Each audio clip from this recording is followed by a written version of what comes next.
ആരെയും പരിഹസിക്കരുത്. അൽ മുസ്ലിമു അഖുൽ മുസ്ലിം, ഒരു ശരിയായ മുസ്ലിം വേറൊരു മുസ്ലിമിന്റെ സഹോദരനാണ്. ലാ യദ്ലിമുഹു, അവൻ വേറൊരു മുസ്ലിമിനെ ആക്രമിക്കൂല.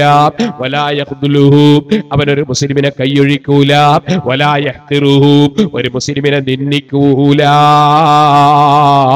നബി സല്ലല്ലാഹു അലൈഹി വസല്ലം പറഞ്ഞില്ലേ, ബിഹസ്ബി ഇംറിഇൻ മിനശ്ശരി അൻ യഖ്റ അഖാഹുൽ മുസ്ലിം, ഒരു മനുഷ്യന് നാശത്തിന് അവൻ നിസ്കാരമൊഴിക്കണമെന്നില്ല, നാശത്തിന് കള്ളു കുടിക്കണമെന്നില്ല, നാശത്തിന് വ്യഭിചരിക്കണമെന്നില്ല. ഒരു മുസ്ലിമിനെ നിന്ദിച്ചാൽ, നിസ്സാരപ്പെടുത്തിയാൽ അത് തന്നെ മതി നാശത്തിന്. പിന്നെ ആലിമീങ്ങളെ നിന്ദിക്കുന്നവന്റെ കാര്യം പറയണോ? തങ്ങന്മാരെ നിന്ദിക്കുന്നവന്റെ കാര്യം പറയണോ?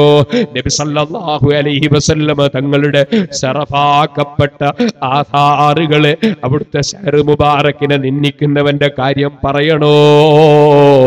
ഒരു മുസ്ലിമിനെ നിന്ദിച്ചാൽ അത് തന്നെ നാശത്തിന് മതി. ഇത് പറഞ്ഞുകൊണ്ട് നബി സല്ലല്ലാഹു അലൈഹി വസല്ലം പറഞ്ഞു, അത്തഖ്വാ ഹാഹുനാ, അത്തഖ്വാ ഹാഹുനാ, അത്തഖ്വാ ഹാഹുനാ. തഖ്വ ഇവിടെയാണ്, തഖ്വ ഇവിടെയാണ്, തഖ്വ ഇവിടെയാണ്. മനസ്സിനാണ് ഭക്തി വേണ്ടത്. ആ മനസ്സിന്റെ ഭക്തി ആർക്കാണ്?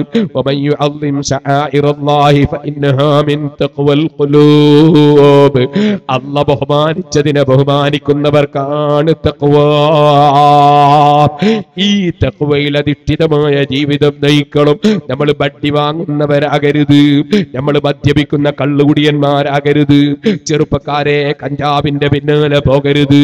ഓ ചെറുപ്പക്കാരെ, ഭീകരവാദികളോ വർഗീയവാദികളോ തീവ്രവാദികളോ ആകരുത്. കദാലിക ജഅൽനാകും ഉമ്മത്തൻ വസതൻ ലിതകൂനൂ ശുഹദാ അലന്നാസ് വയകൂന റസൂലു അലൈക്കും ഷഹീദാ. നിങ്ങളെ മധ്യ നിലവാരമുള്ള സമുദായമാക്കി എന്നാണ് ഖുർആൻ പറഞ്ഞത്. തീവ്രവാദികളായി ജീവിക്കാൻ നമ്മളോട് പറഞ്ഞിട്ടില്ല. ലാ തുശദ്ദിദു, നിങ്ങൾ തീവ്രവാദികളാകരുത് എന്നാണ് മുഹമ്മദുർ റസൂലുള്ളാഹി സ്വല്ലല്ലാഹു അലൈഹി വസല്ലം പറഞ്ഞത്. ലൈസ മിന്നാ മൻ മാത അലാ അസബിയ്യ, വർഗീയതയുടെ പേരിൽ മരിക്കുന്നവൻ നമ്മളിൽപ്പെട്ടവനല്ലെന്നാണ് അല്ലാഹുവിന്റെ റസൂല് പറഞ്ഞത്. വർഗീയത പാടില്ല, തീവ്രവാദം പാടില്ല, ഭീകരവാദം പാടില്ല. സമാധാനപരമായ അന്തരീക്ഷമുണ്ടാകുന്ന ജീവിതം നയിക്കണം. രാഷ്ട്രത്തിന്റെ നിയമങ്ങളെ ആദരിക്കണം. നിയമം കയ്യിലെടുക്കരുത്, കുഴപ്പങ്ങൾ സൃഷ്ടിക്കരുത്, കലാട്ട ഉണ്ടാക്കരുത്, ആരെയും ആക്രമിക്കരുത്, ആരെയും ചീത്ത പറയരുത്, ആരെയും ഗീബത്ത് പറയരുത്, ഏഷണി പറയരുത്, ഭീഷണിപ്പെടുത്തരുത്. നമ്മൾ അല്ലാഹുവിന്റെ പാവപ്പെട്ട അടിമകളാണെന്ന നിലക്ക് ഇന്നിവിടെ ഞാൻ വന്നത് കാറിലാണ്, നാളെ എനിക്ക് കയറാനുള്ളത് മയ്യിത്ത് കട്ടിലാണ്. ഇന്ന് ഞാൻ വന്നത് വാച്ചും കെട്ടിയിട്ടാണ്, നാളെ ഈ വാച്ച് അതാ അഴിച്ചു പോകുന്നതാണ്, എന്റെ മോതിരം അഴിച്ചു പോകുന്നതാണ്. എന്റെ ബാപ്പയുടെ മോതിരത്തിന്റെ കല്ല് ഇപ്പോൾ എന്റെ കയ്യിന്റെ മേലെയാണ്. ഒരു കാലത്ത് എന്റെ ഈ മോതിരത്തിന്റെ കല്ല് വേറെ ഒരാളെ കയ്യിന്റെ മേലെയാണ്. ഇന്ന് ഞാൻ താമസിക്കുന്ന വീട്, അവിടുന്ന് എനിക്ക് ഇറങ്ങിപ്പോയി ഖബറിൽ കിടക്കേണ്ടതുണ്ട്. അതിന് ശേഷം എനിക്ക് റബ്ബിന്റെ കോടതിയിലെത്തേണ്ടതുണ്ട്. അവിടെ ചോദ്യങ്ങളുണ്ട്, ഖബറിൽ ചോദ്യമുണ്ട്, അല്ലാഹുവിന്റെ കോടതിയിൽ ചോദ്യമുണ്ട്. തമാശയല്ല, കളിയല്ല, ദീൻ അത് കാര്യമാണ് കേട്ടോ. അവിടെ വെച്ച് കൈകടിച്ചിട്ട് കാര്യമില്ല. അതുകൊണ്ട് അവനവന്റെ ഈമാൻ രക്ഷിച്ചോളണം, ഇസ്ലാം രക്ഷിച്ചോളണം, തഖ്വയോടെ ജീവിച്ചോളണം.